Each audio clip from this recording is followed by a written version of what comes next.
Welcome to our YouTube channel Chemistry by Saad Anwar। बिस्मिल्लाहिर्रहमानिर्रहीम। अस्सलाम वालेकुम स्टूडेंट्स। आज जो टॉपिक हम डिस्कस करने जा रहे हैं quantum mechanics, quantum chemistry, quantum physics, physical chemistry का एक इंतहाई important topic, application of Schrödinger wave equation two hydrogen and hydrogen like atoms. तो इसकी हम आज डेरिवेशन डिस्कस करेंगे, इसका बेसिक कॉन्सेप्ट डिस्कस करेंगे। बिफोर डेरिवेशन जो इसका बेसिक कॉन्सेप्ट क्या है वो डिस्कस करेंगे। इसकी डेरिवेशन एक एक स्टेप समझा कि आप आज बहुत मैथमेटिक्स हम ज़रा डिस्कस करेंगे, तो आपने बहुत तवज्जो से गौर से और एंड तक पूरी वीडियो एंड तक ज़रूर देखनी है। इससे आपका क्या निकलने वाला है, इस इक्वेशन को सॉल्व करने से आपने स्कूल में कॉलेज में पढ़ा होगा azimuthal quantum number, principal quantum number, जितने भी आपके क्वांटम नंबर हैं उनकी डेरिवेशन हम इससे आगे सॉल्व करेंगे। जब हम ये समझ लेंगे स्क्रोडिंजर वेव इक्वेशन की डेरिवेशन, तो आगे हमारे लिए समझना आसान हो जाएगा, करना मुमकिन हो जाएगा क्वांटम नंबर्स की कैलकुलेशन, डेरिवेशन। अच्छा, ये जो स्क्रोडिंजर वेव इक्वेशन है इसकी एप्लीकेशन हाइड्रोजन और हाइड्रोजन लाइक एटम से पहले लाजमन आप स्क्रोडिंजर वेव इक्वेशन की डेरिवेशन पर जो मेरी 2 वीडियो हैं उनको लाजमन देखें।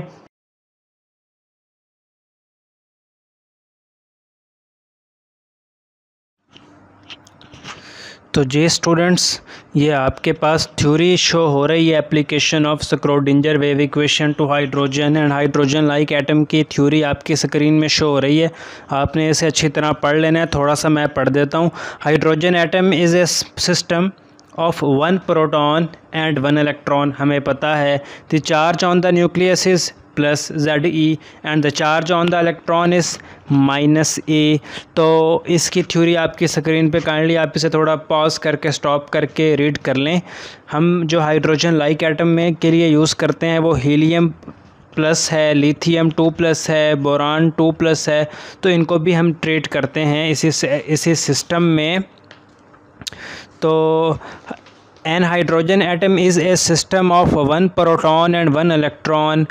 तो इसको हम यूज़ करते हैं फॉर दिस डेरिवेशन। तो जी हाँ, हम डिस्कशन कर रहे हैं डेरिवेशन की। The potential energy of electron, electron की जो पोटेंशियल एनर्जी है at a distance r from the nucleus. फ़र्ज़ कीजिए कि ये एक न्यूक्लियस है और डिस्टेंस r पे एक इलेक्ट्रॉन है। इनके दरमियान जो इलेक्ट्रोस्टैटिक अट्रैक्शन है, चार्जेस की अट्रैक्शन है, कोलम्बिक अट्रैक्शन है, उसको डिस्क्राइब करेंगे हम एक इक्वेशन से। The potential energy of the electron at a distance r from the nucleus arises entirely from coulombic attraction, जो कि पॉजिटिव और नेगेटिव के दरमियान जो चार्ज, जो न्यूक्लियस के चार्ज और इलेक्ट्रॉन के चार्ज के दरमियान जो अट्रैक्शन है, कोलम्बिक अट्रैक्शन, उससे अराइज होती है ये potential energy. And is given by equation this is potential energy is equal to ZE²/4πε0 into R। E क्या है, इलेक्ट्रॉन का चार्ज, Z क्या है, न्यूक्लियस का चार्ज, ε0 क्या है, permittivity of vacuum. The potential energy of an electron at infinite distance from the nucleus. Nucleus से electron की जो इनफिनिट डिस्टेंस पर पोटेंशियल एनर्जी है वो 0 है। ये Schrodinger wave equation for 3D box, 3 dimensional system. 3D box के लिए जो पोटेंशियल, जो स्क्रोडिंजर वेव इक्वेशन है वो हमारे पास क्या है, ये है लैप्लासियन ऑपरेटर का square wave function plus 8π² m/h² E-v wave function is equal to 0। इसको इक्वेशन 2 का इक्वेशन, जो हमारे पास इक्वेशन 1 है, इसको इक्वेशन 2 में पुट कर दें तो इक्वेशन 3 बन जाएगी। तो जी हाँ, हमारे पास जो इक्वेशन 3 हमने ज़रा पीछे डेवलप की है, इक्वेशन 3 में यहाँ मैंने दोबारा लिख दी। इक्वेशन 3 में ये है मैस ऑफ इलेक्ट्रॉन। इस मैस ऑफ इलेक्ट्रॉन ME को हमने रिप्लेस किया है एक रिड्यूस मैस से। रिड्यूस मैस का फार्मूला होता है mass of electron into mass of proton divided by mass of electron plus mass of proton. ये है mass of proton. Reduce mass of electron में और रिड्यूस मास में थोड़ा सा फ़र्क होता है, 0.05% का डिफरेंस होता है। तो इक्वेशन 4 है रिड्यूस मास की। इक्वेशन 4 को इक्वेशन 3 में पुट करें, इस ME की जगह पे reduce mass mu, symbol mu लिख दें तो इक्वेशन 5 आ जाएगी। इक्वेशन 5 में ये जो डेल स्क्वायर है, दिस इज़ डेल स्क्वायर, ये कहलाता है लैप्लासियन ऑपरेटर। ठीक है, ये बराबर होता है, लैप्लासियन ऑपरेटर बराबर होता है इस फैक्टर के। फिर है relationship between Cartesian coordinates and spherical polar coordinates. तो यहाँ मैंने एक नोट लिखा है, अगर आप कार्टेशियन कोऑर्डिनेट्स और स्फेरिकल पोलर कोऑर्डिनेट्स को अच्छे से समझना चाहते हैं तो काइंडली इस पर मेरी एक वीडियो है 10 मिनट की, चंद मिनट की, 10 मिनट की, उस वीडियो को ज़रूर वॉच करें। Note watch my video at above topic of Cartesian coordinates and spherical polar coordinates, तो आपको ये टॉपिक ज़्यादा अच्छे से समझ आएगा।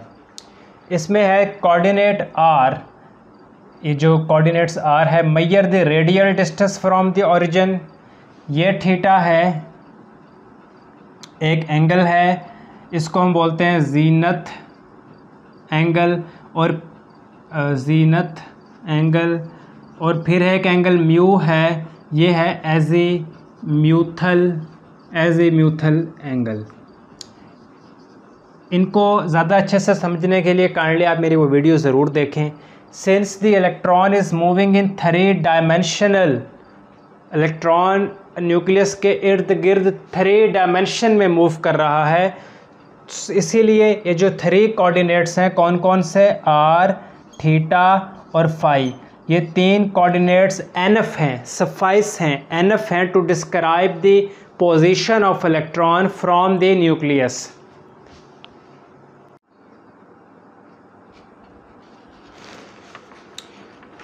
अच्छा, जो हमारे पास इसमें लैप्लासियन था मेन इक्वेशन में, when the Laplacian in the main equation is transferred into polar coordinates, तो मेन इक्वेशन में जो लैप्लासियन ऑपरेटर था उसको जब हमने पोलर कोऑर्डिनेट्स में ट्रांसफ़र कर दिया तो इक्वेशन की शेप क्या हो गई, इक्वेशन की शेप ये बन गई जो इक्वेशन 6 है, del square is equal to 1/r square, partial derivative with respect to r into r square, del over del r plus 1/r square sin theta del over del theta into sin theta del over del theta plus 1/r square sin square theta del square over partial derivative square over partial phi square, ये question 6 बन गई। अब हमने क्या करना है, equation 6 में ये जो डेल स्क्वायर है इसको पुट कर देना है इक्वेशन 5 में, तो जो इक्वेशन की शेप बन जाएगी वो है जो इक्वेशन 7 में लिखी हुई है। ये इक्वेशन 7 सारी की सारी इक्वेशन 7 कब बनेगी, जब इक्वेशन 6 से डेल स्क्वायर लेकर इसको इक्वेशन 5 में पुट कर देंगे। अच्छा, तो इसमें जो इक्वेशन 7 है ये पार्शियल डिफरेंशियल इक्वेशन है with variable r theta phi. Equation 7 एक पार्शियल डिफरेंशियल इक्वेशन है with variable r, theta is an angle, zenith angle, and phi is azimuthal angle. Student, equation 7 के बारे में कुछ इंपॉर्टेंट इंफॉर्मेशन मैं रीड करने लगा हूँ, इस स्क्रीन पे आप रीड कर सकते हैं। Equation 7 is a partial differential equation with variable r, theta and phi. Equation 7 is a very useful equation for hydrogen atom. It satisfies all the requirement in terms of polar coordinates. It is possible to solve an equation of this type by separating variables. In order to do this, wave function is assumed to be product of 3 wave function, each of which is a function of only one coordinates r, theta, phi. This assumption is justified if it is possible to separate the original partial differential equation into 3 ordinary differential equation, each with a different independent variable. तो जी हाँ students, इसमें ये जो wave function है, जो जो wave function है साई, जो कि आर, थीटा और फाई का वेव फंक्शन है, इसको हमने बराबर किया। ये आर जो कि रेडियस है इलेक्ट्रॉन का न्यूक्लियस से, हमने उसको बराबर किया कि R is a function of this R and this is theta. Theta ये भी थीटा की बिगड़ी हुई शक्ल कह लें। Theta is a function of theta and this phi is a function of phi. अब ये इसको हमने इक्वेशन 8 का नाम दे दिया। इक्वेशन 8 को डिफरेंशिएट किया आर, थीटा एंड फाई। हमने वही differentiate equation 8 with respect to r, theta and phi, वही गेट। अब पहले इस इक्वेशन 8 को हमने with respect to are differentiate किया by keeping theta and phi constant. Theta और फाई को कांस्टेंट रखा और with respect to are differentiate किया इक्वेशन 8 को। इक्वेशन 8 को थीटा और फाई को कांस्टेंट रखा, with respect to are differentiate किया तो, और इसको इक्वेशन 9a कहा। फिर हमने इसी इक्वेशन 8 को डिफरेंशिएट किया with respect to theta by keeping constant. अब की बार किसको कांस्टेंट रखा? आर को और फाई को कांस्टेंट रखा, आर को और फाई को कांस्टेंट रखा और with respect to theta differentiate किया, आर और फाई को कांस्टेंट रखा, इसका इक्वेशन 9b कहा। फिर हमने इसी इक्वेशन 8 को डबल डिफरेंशिएट किया, इक्वेशन 8 को डबल डिफरेंशिएट किया विद रिस्पेक्ट टू फाई। जब हमने इक्वेशन 8 को डबल डिफरेंशिएट किया with respect to phi by keeping R and theta constant, तो हमारे पास ये जनरेट हो गई इक्वेशन 9c। डबल डिफरेंशिएट इसलिए किया कि क्योंकि इक्वेशन 7 में हमारे पास ये डबल डिफरेंशिएशन है फाई की। फिर हमने 9a, 9b और 9c को इस इक्वेशन 7 में पुट कर दिया। जब हमने 9a, 9b और 9c को इक्वेशन 7 में पुट किया तो हमारे पास एक नई तरह की इक्वेशन आ गई। तो जी हाँ स्टूडेंट्स, हमारे पास एक इक्वेशन बनी है जो मैंने पीछे किसी क्वेश्चन में पुट करने से हमारे पास जो इक्वेशन बनी है, मैंने इसको क्वेश्चन ऐसे लिख दिया है। इस इक्वेशन को डिवाइड किया, divide above equation by R, theta, phi we get. जब हमने ऊपर वाली इक्वेशन को इस फैक्टर आर, थीटा, फाई से डिवाइड किया तो हमारे पास इक्वेशन की एक शेप बन गई जिसको हमने कहा इक्वेशन 10 का नंबर दिया, इक्वेशन 10 कह दिया। Multiply equation 10 by R square sine square theta. Equation 10 को R square sine square theta के साथ मल्टीप्लाई किया तो हमारे पास इक्वेशन की ये शेप बन गई। इस इक्वेशन को रीअरेंज किया, rearrange above equation we get. जब हमने ऊपर वाली इक्वेशन को रीअरेंज किया तो हमारे पास ये वाली इक्वेशन बन गई। ये इक्वेशन को ऊपर वाली इक्वेशन क्या है? ऊपर वाली इक्वेशन में जो ये वाला फैक्टर है, इस फैक्टर को हम एक हिकमत के तहत दाईं तरफ ले गए, राइट हैंड साइड की तरफ ले गए तो प्लस था तो माइनस हो गया और इक्वेशन ये रीअरेंज हो गई। The right hand side of equation 11, इसको इक्वेशन 11 का नाम दिया। इक्वेशन 11 की राइट हैंड साइड पे सिर्फ एक वेरिएबल है और वो वेरिएबल कौन सा है? वो वेरिएबल कौन सा है? थीटा है, वो वेरिएबल फाई है और वेरिएबल फाई है। Since the equation must hold for all values of R, theta and phi, इस इक्वेशन 11 में सारी वैल्यूज़ हैं आर, थीटा और फाई की। ये equation 11 R, theta and phi की हर वैल्यूज़ को होल्ड करेगी। Each side of this equation each side of this equation must be a constant. तो हमने रिप्रेजेंट किया इस कांस्टेंट को m स्क्वायर से। हमने क्या किया, इक्वेशन 11 की जो ये वाला साइड थी, राइट हैंड साइड थी, इसको बराबर कर दिया एक कांस्टेंट m स्क्वायर के। यानी इक्वेशन 11 की इस सारे की सारी साइड को हमने कह दिया कि ये बराबर है m स्क्वायर के। और इक्वेशन 11 की ये जो साइड थी इसको m स्क्वायर के इक्वल कर दिया, साइन उधर कर दिया, माइनस m स्क्वायर हो गया, इक्वेशन 12 बन गई। तो जी हाँ स्टूडेंट, ये जो इक्वेशन 12 है, इस इक्वेशन 12 को हम कहते हैं phi equation, which on solution gives the magnitude of magnetic quantum number. अगर हमें मैग्नेटिक क्वांटम नंबर का सलूशन चाहिए तो हमें इक्वेशन 12 को सॉल्व करना पड़ेगा। इक्वेशन 12 आप कहाँ है, थोड़ा सा वीडियो को पीछे करें, आपको इक्वेशन 12 नज़र आएगी। इक्वेशन 12 का सलूशन हमें देगा मैग्नेटिक क्वांटम नंबर। ये कैसे, ये हम एक नेक्स्ट वीडियो को देखेंगे। Left hand side of equation 11 must be equal to m square. हम जानते हैं जो इक्वेशन 11 की जो लेफ़्ट हैंड साइड थी वो एम स्क्वायर के बराबर हमने सपोज की थी। इक्वेशन 11 की लेफ़्ट हैंड साइड को हमने लिखा, उसको एम स्क्वायर के बराबर कहा। ये इक्वेशन 13 बन गई। अब इक्वेशन 13 में दो वेरिएबल हैं, कौन कौन से? इक्वेशन 13 में दो वेरिएबल हैं, एक है आर और दूसरा वेरिएबल इक्वेशन 13 में है थीटा या फाई कह लें। इक्वेशन 13 में दो वेरिएबल हैं, बट दिस वेरिएबल में बी सेपरेटेड। अब हमें क्या करना है, हमें इन वेरिएबल्स को सेपरेट करना है। तो हम इन वेरिएबल्स को कैसे सेपरेट करेंगे? दीज वेरिएबल्स में be separated by dividing the equation by sine square theta. Equation 13 में जो दो वेरिएबल हैं आर और थीटा, इन वेरिएबल्स को सेपरेट करने के लिए इक्वेशन 13 के दोनों साइड पर हम एक फैक्टर साइन स्क्वायर थीटा से डिवाइड कर देंगे, फिर रीअरेंज करेंगे तो हमें क्या मिलेगी? इक्वेशन 14 मिलेगी। इक्वेशन 14 कैसे मिली? हमने इक्वेशन 13 की दोनों साइड पर साइन स्क्वायर थीटा से डिवाइड कर दिया, उसको ज़रा रीअरेंज किया, इस फैक्टर को उधर ले गए तो ये माइनस हो गया और ये इक्वेशन 14 का नाम दे दिया। अब इक्वेशन 14 को ज़रा डिस्कस कर लेते हैं। each side of above equation 14 has one variable। Equation 14 की दोनों साइड पे देखें, राइट साइड पर और लेफ़्ट साइड पे देखें, एक वेरिएबल है। राइट साइड पे कौन सा वेरिएबल है? थीटा का। लेफ़्ट साइड पे कौन सा वेरिएबल है? आर का।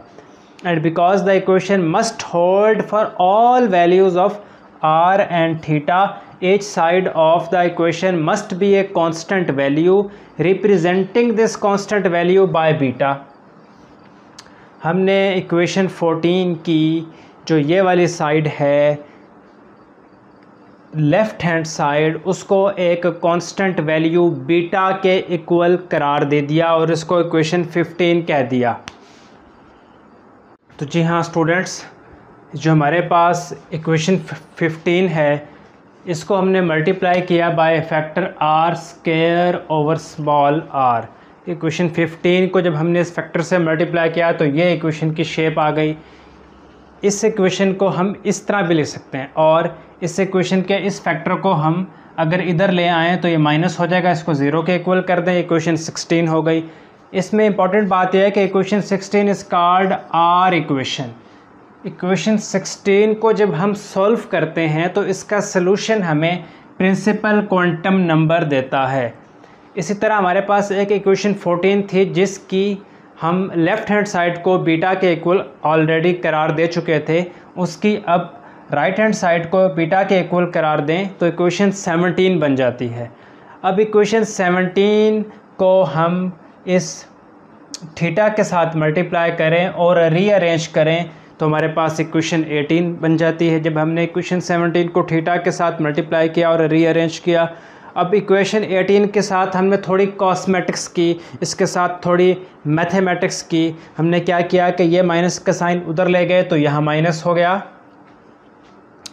अब इस माइनस के साइन को जब हम उधर ले जाएंगे तो यहाँ हमने क्या किया कि देखें इक्वेशन 18 में यहाँ भी फाई है, यहाँ भी थीटा है, यहाँ भी थीटा है, तो हमने इस थीटा को कॉमन ले लिया, इस थीटा को हमने कॉमन आउट कर लिया और इधर एक माइनस का साइन है, इस माइनस का साइन को उधर ले गए तो यहाँ माइनस लग जाएगा। फिर अगले स्टेप में हमने क्या किया कि ये जो सारा फैक्टर था, ये जो सारा फैक्टर माइनस बीटा, ये वाला सारा फैक्टर, इसको इधर ले आए तो ये सारा फैक्टर प्लस के साथ हो गया।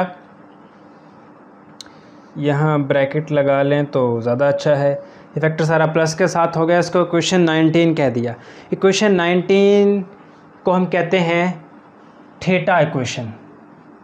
ये हमें जब हम इक्वेशन 19 को सॉल्व करते हैं तो ये हमें एजीमुथल क्वांटम नंबर L देती है। तो जी हाँ स्टूडेंट्स, ये सारी डिस्कशन थी। हमने एक बड़ी तवील बहुत सारी इक्वेशंस के साथ प्ले किया। तो इसमें कोई क्वेश्चन आपको बहुत कंफ्यूज कर रही हो तो आप मुझसे कमेंट्स में पूछ सकते हैं। हमने इसमें क्या सॉल्व किया कि स्क्रोडिंजर वेव इक्वेशन को फॉर ए हाइड्रोजन और हाइड्रोजन लाइक एटम के लिए सॉल्व किया ताकि हम क्वांटम नंबर को निकाल सकें। हमने देखा कि क्वांटम नंबर को हम फर्दर थोड़ी कैलकुलेशन करके निकाल सकते हैं। तो ये एक आखिरी क्वेश्चन थी। आपको कोई क्वेश्चन डिस्टर्ब करे, इसमें बहुत मैथमेटिक्स अप्लाई हुआ है, तो आप मुझसे पूछ सकते हैं। अपना बहुत सा ख्याल रखिएगा। अल्लाह हाफिज़।